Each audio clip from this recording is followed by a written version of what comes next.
నిజామాబాద్ జిల్లా దర్పల్లి మండలం గోవిందపల్లి గ్రామంలో జిల్లా కలెక్టర్ రాజీవ్ గాంధీ హనుమంతు రెవెన్యూ సదస్సు కార్యక్రమాన్ని పరిశీలించారు. ఇటు రెవెన్యూ సదస్సు 3వ తారీఖు నుంచి రెవెన్యూ సదస్సులు 20వ తారీఖు వరకు నిర్వహిస్తున్నట్లు ఆయన తెలిపారు. రైతులందరూ అన్ని మండలాల్లో ప్రజలందరూ మీ యొక్క సమస్యలు ఉన్నట్లయితే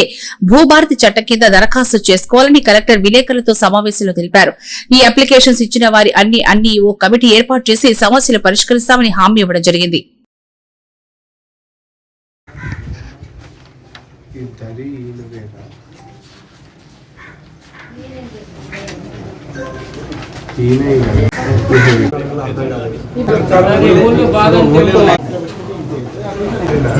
మనము రెవెన్యూ సదస్సులు అంటే జూన్ 3వ తేదీ నుంచి జూన్ 20వ తేదీ వరకు నిజామాబాద్ జిల్లాలో ఉన్న అన్ని మండలాలు అదేవిధంగా అన్ని గ్రామాల్లో కూడా 3వ తారీఖు నుంచి 20వ తారీఖు వరకు షెడ్యూల్ ప్రిపేర్ చేసుకొని మండలంలో 2 టీములు, ఒకటి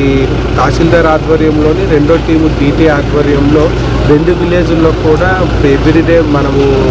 డే మొత్తం కూడా ఈ రెవెన్యూ సదస్సులు అనేది కండక్ట్ చేస్తున్నాము. దీంట్లో ముఖ్య ఉద్దేశం ఆ విలేజ్లో ఉన్న రైతులకి ఉన్న సమస్యలు ఏవైతే ఉన్నాయో అవన్నీ కూడా మనకి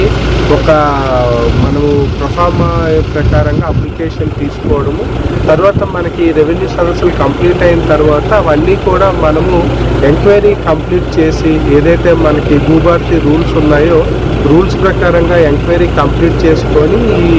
సమస్యలు ఏవైతే వచ్చాయో అవన్నీ కూడా ఆగస్ట్ 14th లోపల రిసర్వే నెంబర్ అవ్వచ్చు, సక్సెషన్